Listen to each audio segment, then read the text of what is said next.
Salut la Bulls Nation, bienvenue sur French Bulls TV. On va revenir forcément sur ce gros match qu'on a vécu face à Boston. Match de NBA Cup, le dernier match pour les Bulls dans la NBA Cup. Et en fait, comme quelques heures auparavant, Atlanta a réussi à battre les Cavs, ce qui est quand même assez rare à faire cette saison, ça offrait aux Bulls la possibilité, en cas de victoire face à Boston, de tout simplement gagner, enfin de finir premier de cette poule et se qualifier pour les quarts de finale de la NBA Cup. Et peut-être que ça a joué dans le fait qu'on ait eu un match aussi dingo, parce que au final, euh, les Bulls ont livré une prestation de grande qualité. On a assisté à un match qui était vraiment super plaisant à observer. Moi, je me suis posé devant, je m'attendais pas à grand-chose et au final, je me suis dit waouh, tu vois, je me suis régalé pendant les 2 heures devant mon écran. Ça a été serré quasiment jusqu'au bout, ça a été vachement disputé, il y a eu un gros rythme, c'était emballé. Euh, Tu le perds au final, ce qui est logique face à Boston, hein, mais voilà, mais tu les as bien bousculés. Tu as quand même cru à l'exploit pendant un certain temps, donc voilà, c'est le genre de match où ouais, tu passes un bon moment, tu te poses, tu es là tranquille, et puis voilà, encore une fois, tu t'attends tellement à ce que Boston te défonce que quand c'est pas le cas et que tu leur opposes une bonne résistance, t'es plutôt content à la fin. Tu dis, bon, bah voilà, tu le perds, c'est logique face à Boston, hein, qui est quand même bon, bah, champion NBA, qui continue d'être excellent. Mais dans l'attitude, tu as montré des trucs, tu étais là, tu as fait des gros efforts. euh, Tu vois, il y a eu des matchs où on a été, mais on est passé, genre le match à Orlando, les mecs, dès le début, rien à foutre. Là, Boston, c'était un autre niveau. On a fait des gros efforts, c'était vraiment intéressant. Euh, Bon, en fait, on n'a pas toujours fait des gros efforts. Il y a eu des moments qui m'ont quand même pas mal gavé. Notamment un, il va falloir quand même développer ça parce que ça m'a vraiment gonflé devant le match quand même. C'est la défense sur les pick and roll avec Vucevic qui était exploité mais permanence. En permanence par les Celtics. Et ça, ouais, ça m'a gavé parce que c'était systématique. Quasiment du fin du premier, début du deuxième quart-temps jusqu'au quatrième quart-temps où enfin on a légèrement modifié des trucs, mais entre le moment où ils ont commencé à faire ça à Boston et le moment où on a réagi, mais il y a eu 2 quarts-temps et demi qui sont passés, quoi. C'était invraisemblable. Ce qui s'est passé, c'est que quasiment chaque possession de Boston sur jeu placé, t'as le porteur de balle, alors soit Jrue Holiday, soit Derrick White, soit Brown, Tatum, n'importe lequel. Il est tête de raquette, il dit à Porzingis de venir faire un écran. Alors Porzingis il monte, Vooch le suit, sauf que au moment où ils arrivent proches, systématiquement, et pourquoi, j'en ai pas la moindre foutue idée, mais les Bulls switch. Vucevic va se mettre sur le porteur de ballon, et du coup tu te retrouves avec Porzingis qui court vers le cercle, gardé par soit Kobe White, soit Josh Giddey, soit Zach LaVine. Qu'est-ce que tu crois qui se passe? Panier à chaque fois. Panier à chaque fois. Et on a laissé faire, mais c'était systématique. Dans le deuxième quart-temps, c'était quasiment toutes les possessions comme ça. Dans le troisième, ils ont recommencé comme ça. Et vu qu'ils voyaient que les Bulls faisaient pas d'adaptation, rien, bah, ils ont insisté, ils ont continué. Bah, pourquoi changer? Ça marche parfaitement. Porzingis, il a mis des paniers en pagaille, il a provoqué des lancers. Enfin, ça a été un carnage. Et dans le quatrième quart-temps, enfin, peut-être à un moment, les deux fils ils se sont touchés. Là, on se fait, oula, attends, il y a eu un peu plus de blitz et de prise à deux avec Vucevic qui monte plus haut pour venir aider son coéquipier à gêner le porteur de ballon. Ça a marché sur une ou deux possessions.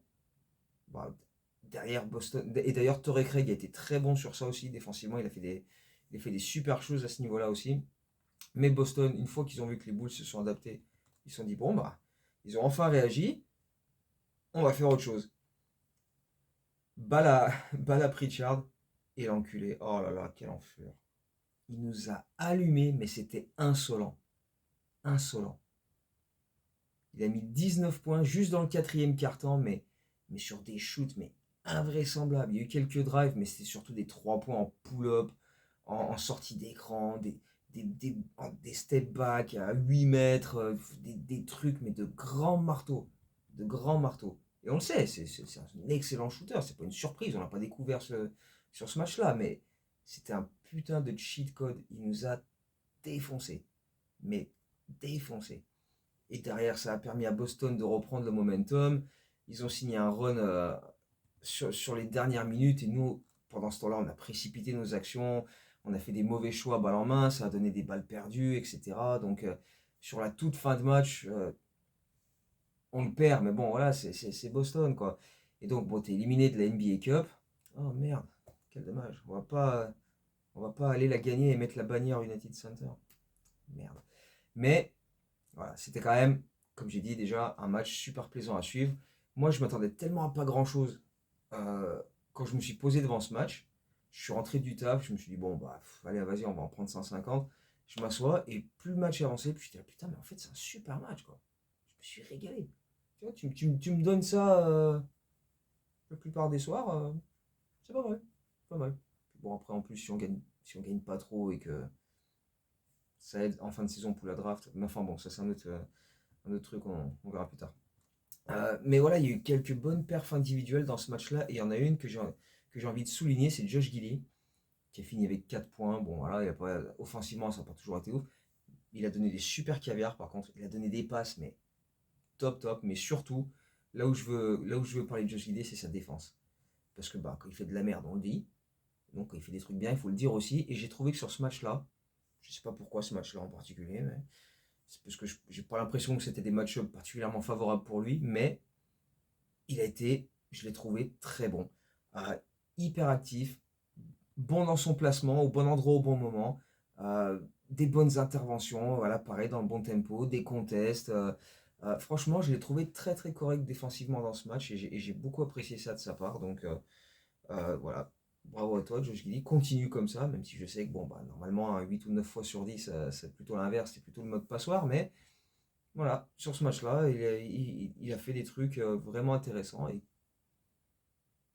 pourvu que ça dure, j'ai envie de dire. Ayo aussi, je l'ai trouvé très très bon défensivement et aussi pour donner quelques bons caviars en pick and roll et pick and pop avec Vucevic. Vucevic, on va aussi en parler dans un petit moment.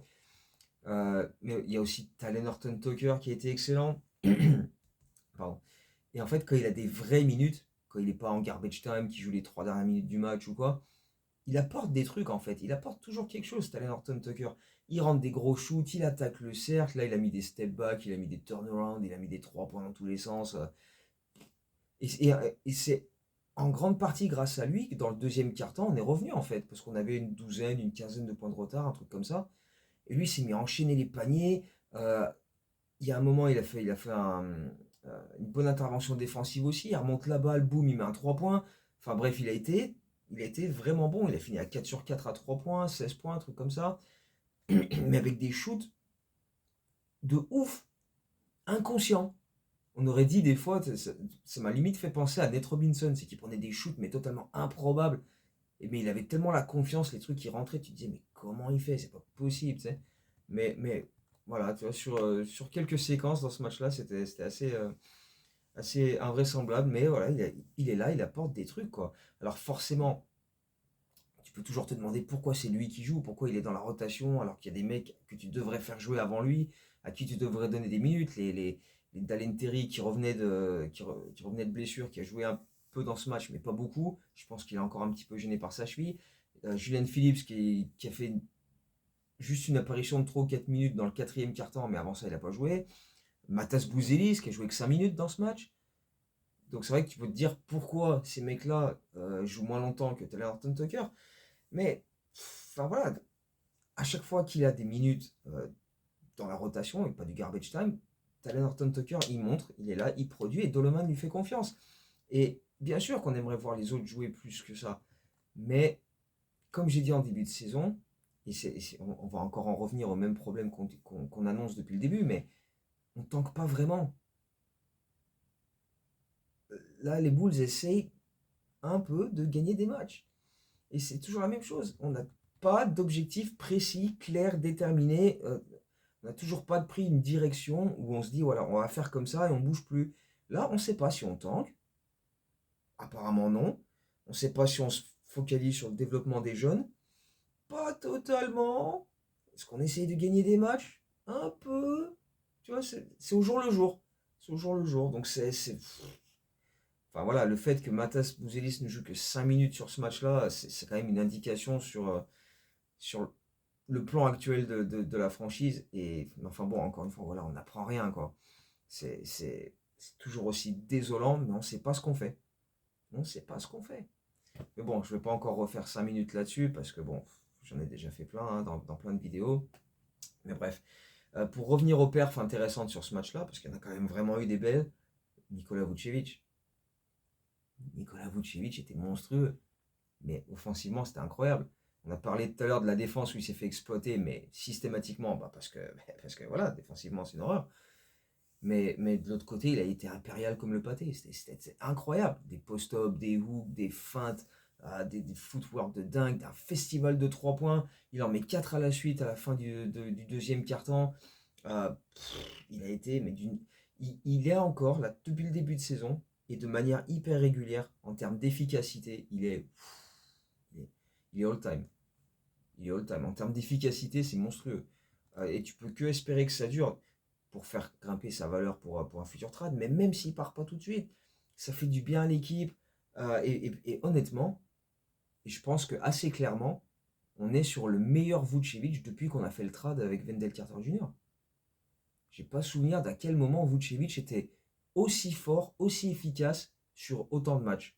Il y a eu des périodes par-ci par-là, un petit peu quand il est arrivé au tout début, mais là, waouh. De toute façon, comme j'ai dit dans une vidéo il n'y a pas longtemps, il est sur ses meilleurs pourcentages en carrière de partout. À 2 points, à 3 points, au lancer franc, l'efficacité au global. Il est énorme. Il est monstrueux. Il est monstrueux. Donc moi, pourvu que ça dure. Pour plein de raisons. Et même chose pour Zach LaVine, qui a lui aussi été excellent dans ce match, qui a commencé avec des grosses attaques du cercle, qui a mis des gros dunks bien violents, qui allait provoquer des lancers francs. Et puis petit à petit, il s'est un peu éloigné, il a mis quelques shoots à 3 points. Et d'ailleurs, il est devenu dans ce match-là le numéro 1 all-time au Chicago Bulls en termes de nombre de 3 points inscrits. Il a dépassé Captain Kirk Henrik. Et donc maintenant, c'est Zach LaVine le numéro 1 dans l'histoire de la franchise avec 1051 paniers à 3 points. Kirk Henrik en avait 1049.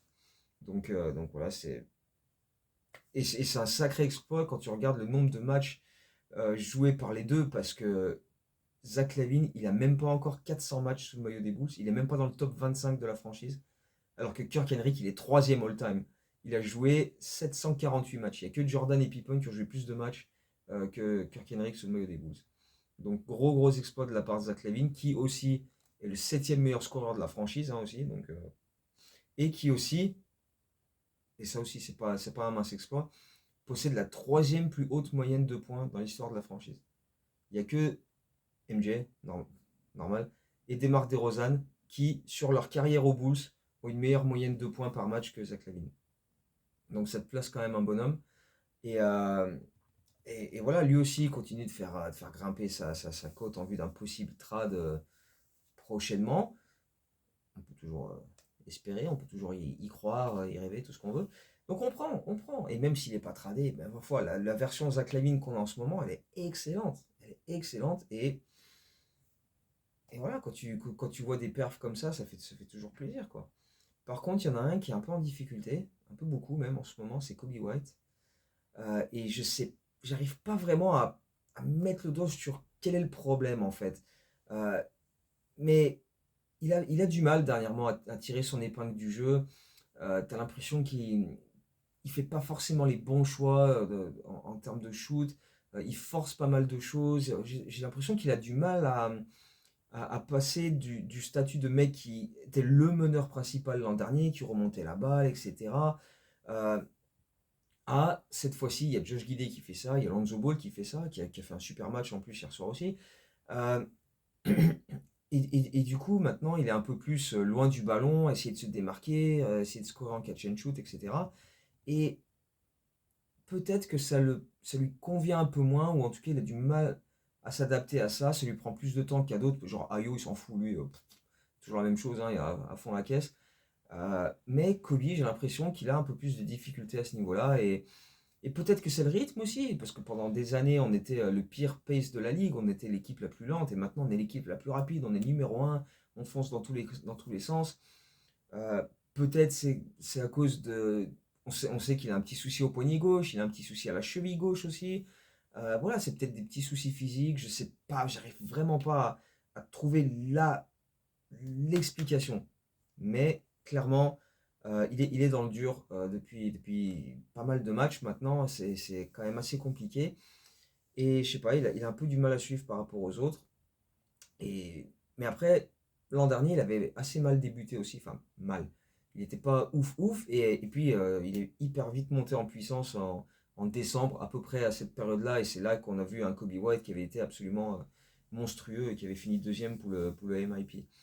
Donc on va juste souhaiter qu'il retrouve ses sensations rapidement et qu'il nous fasse la même chose que l'an dernier, quoi. Débuter moyennement, pas terrible, et puis derrière, exploser, quoi, parce que on a besoin d'un grand Kobe White, quoi, parce on est quand même en train d'essayer de voir si on peut construire notre futur avec Kobe White, et voilà, ça serait bien qu'il soit un peu plus performant, quoi, parce que c'est vrai que dernièrement, c'est un petit peu plus laborieux. Bon, voilà, après, on sait que Kobe White, on sait que c'est le genre de talent qu'il est.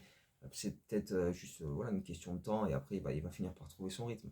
Mais voilà, je me fais pas plus de soucis que ça, mais il faudrait pas que ça dure trop longtemps non plus, quoi. Donc on va voir un peu comment ça va se dérouler. Et donc mine de rien, on est au quart de la saison maintenant, parce qu'on a déjà disputé 21 matchs, c'est passé vite. Perso, je trouve que c'est passé hyper vite. On est à 8 victoires, 13 défaites. Si tu multiplies ça par 4, tu arrives à pas aux 82 matchs, tu arrives à 84, mais tu as à peu près 31-32 victoires. Si tu fais la même chose, tu vois, tous les 21 matchs, tu es en 8-13, tu termines la saison à 32 victoires, 52 défaites, ça fait 84 matchs, mais bon, vous avez compris le délire. Donc, est-ce que ça suffit pour être dans les 10 plus mauvais bilans de la ligue et ensuite te présenter avec de bonnes chances à la loterie pour déjà dans un premier temps rester dans le top 10 et essayer de grimper au fur et à mesure, ça c'est encore une autre chose. Parce que voilà, c'est pas parce que t'es dans les 10 pires bilans que t'es forcément bien loti à la loterie. Des fois, la loterie, tu peux descendre en 11, 12 et t'es niqué, quoi. Donc, on va, on va voir comment ça va se dérouler. Mais perso, je pense qu'on va cumuler plus de défaites par la suite. Trade de Vooch, trade de Zach Lavine, ou non d'ailleurs. Parce que même s'ils sont encore là, il y a trop de lacunes. Défensivement, il y a beaucoup trop de lacunes. Et même si en attaque, parfois tu as l'impression quand même qu'on dépend un peu trop de notre adresse à 3 points. Il faut vraiment qu'on en mette une vingtaine sur 45 voilà, en shootant à 43-44% pour vraiment se donner une chance de gagner un match. Les soirs où ça marche pas, t'as pas forcément beaucoup de solutions de rechange qui sont viables et qui surtout sont capables de masquer les lacunes défensives qu'on a parce qu'il y a trop, c'est trop nul. Défensivement, c'est trop mauvais. On est bon dernier de la ligue. On est pire que les Wizards en défense. Est-ce que ça. Putain, il faudrait que ça rentre, ça, quand même. On est la pire défense, mais de toute la ligue. Et si t'arrives pas à combler ça offensivement, et tu peux pas le faire tous les soirs, bah, t'as quand même pas beaucoup de chances de gagner le match. Donc moi, je reste quand même assez serein sur le fait que on va être parmi les 10 pires bilans de la ligue à la fin de la saison. Je pense vraiment que déjà en termes de, voilà, ce que je te dis avec la défense, elle est trop mauvaise. Et on n'a pas suffisamment de qualité en attaque pour combler ça, pour masquer ça. Et puis, si en plus il y a des trades qui arrivent, on va s'affaiblir, etc. Ensuite, on va donner beaucoup plus de minutes à Terry, à Matas, à Phillips, etc. Et on va pas forcément chercher à gagner des matchs à ce moment-là. En tout cas, c'est comme ça que je le vois.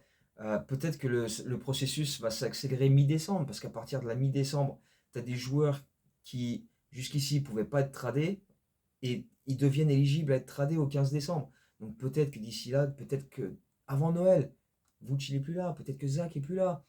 Euh, on va voir comment ça va. Peut-être que ça va bouger. On ne sait pas. On ne sait pas. Mais derrière, si ça bouge, et quand ça bouge, derrière, ça va être. Bah, du coup, ça va offrir des opportunités pour faire jouer Matas, Terry, etc. Et on va peut-être moins chercher à gagner des matchs, quoi. Donc, perso, je reste quand même assez confiant sur le fait que ça, on va être, on va pas être bien haut au classement. Non, là, je crois que j'ai pas vu les matchs de cette nuit, le classement mis à jour, mais On est 11e, il me semble, à l'Est. Je peux regarder vite fait, hein, mais euh, voilà, je pense qu'on va. Il y a quand même assez peu de chances qu'on grimpe, hein. C'est quand même. Même si c'est très serré, hein, là on est 11e. Même Détroit est au-dessus de nous. Brooklyn est au-dessus de nous. C'est notre prochain adversaire. Je voulais en parler justement. Ouais, Washington, bon bah voilà. Philadelphie, à un moment, ils vont quand même se mettre à gagner des matchs.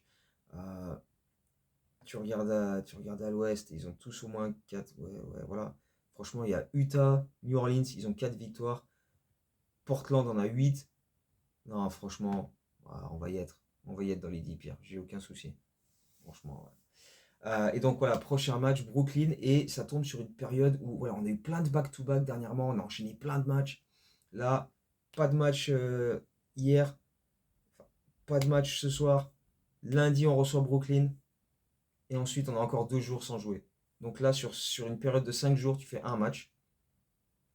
Et ensuite, tu as un back-to-back jeudi, vendredi où tu vas à San Antonio et tu reviens à la maison jouer Indiana. Ensuite, tu as Philadelphie le dimanche. Et après, bah, en fonction de. Voilà, ça va nous rajouter des matchs de NBA Cup, mais on ne sait pas encore contre qui, à quel jour exactement. Mais enfin, pas des matchs de NBA Cup, mais les 2 matchs de saison régulière pendant qu'il y a le reste, les quarts de finale de la NBA Cup. Donc on va voir à ce moment-là comment ça va se dérouler. Mais j'espère surtout que voilà, les jours de repos qu'on va avoir là, qu'on a en ce moment, ça va permettre de soigner un petit peu toutes les petites blessures qu'on a à droite à gauche. Parce qu'on a vu que Jalen Smith est revenu, mais il a toujours des petits soucis à une cheville et à un genou.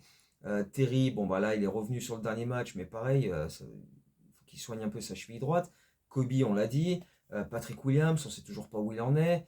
Lonzo Ball, voilà, voir comment il se sent après avoir joué 2 matchs en 3 jours. Euh, Là, le seul retour, c'est Adama Sanogo, parce que ça faisait à peu près une dizaine de jours qu'il jouait plus, il avait un souci à un genou. Et puis là, cette nuit, les Windy City Bulls ont joué en déplacement chez l'équipe affiliée des Indiana Pacers. Et il a retrouvé les parquets, Sanogo, il a mis un double-double avec 14 points, 13 rebonds. Et les Windy City Bulls ont gagné en prolongation. Donc voilà, ça fait un joueur de moins à l'infirmerie. Espérons qu'il y en ait quelques-uns en moins sur les prochains jours. Voilà, le temps de soigner les petits bobos entre les matchs pour voilà, repartir en forme et repartir du bon pied, quoi. Donc on va suivre tout ça. Brooklyn lundi et ensuite back-to-back jeudi, vendredi. Donc voilà, du repos. C'est bien aussi, ça fait du bien de décompresser aussi. C'était un super match contre Boston, mais c'est bien aussi les soirs où t'as pas à te farcir 140 points encaissés, etc. Parce que c'est quand même, parfois c'est quand même pas évident. Donc voilà, on profite du repos, on reprend des forces, et lundi c'est Brooklyn. Voilà. Donc avant ça, il y aura le baromètre des Bulls comme tous les lundis que je vais publier. Et puis mardi ou mercredi, je ferai une vidéo pour parler de ce qu'on a vu face à Brooklyn. Donc voilà, d'ici là, comme d'habitude, portez-vous bien, profitez du repos et à très bientôt. Ciao, go Bulls.